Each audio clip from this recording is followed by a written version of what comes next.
Okay, Red Queen effect o Red Queen hypothesis. So, ito daw, ito yung theory na nagsasabi na sa business, kailangan mong mag-evolve o mag-adapt para ma-maintain yung position mo. O yun na nga, di ba? Kahit naman saan di ba? Kahit sa management sa tao, kailangan mo ring sumakay Kahit sabihin mo parang ang pero to keep you safe, kailangan mo mag-adapt.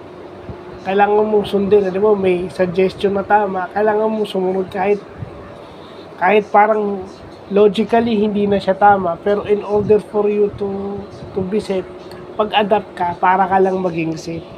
Mag-i-evolve ka, tatanggapin mo kung ano sa tingin natin na makakabuti para sa atin.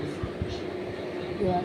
Kasi minsan, sa unang tingin, parang yung mga bagay, hindi na sa tech ito Sa tech kasi obvious naman para talaga ma-maintain. Pero, kasi, di ba minsan kailangan mo ring, di ba yung sa sulat na lang, di ba? Sa kanila naka-address, pero gusto pa may sa baba, di ba? Pero yun para safe ka lang, para siguradong wala kang masasagasaan, yun okay lang. So, kailangan mo mag-adapt. I-adapt mo siya kasi para hindi ka bothered, emotionally safe ka. Ngayon naman sa business or sa tech, kailangan mo mag-evolve kasi yung mga companies kagaya ng Windows, Linux, nag-e-evolve yan. Yung Windows na nga lang nag-e-evolve May iba't ibang version na lumalabas.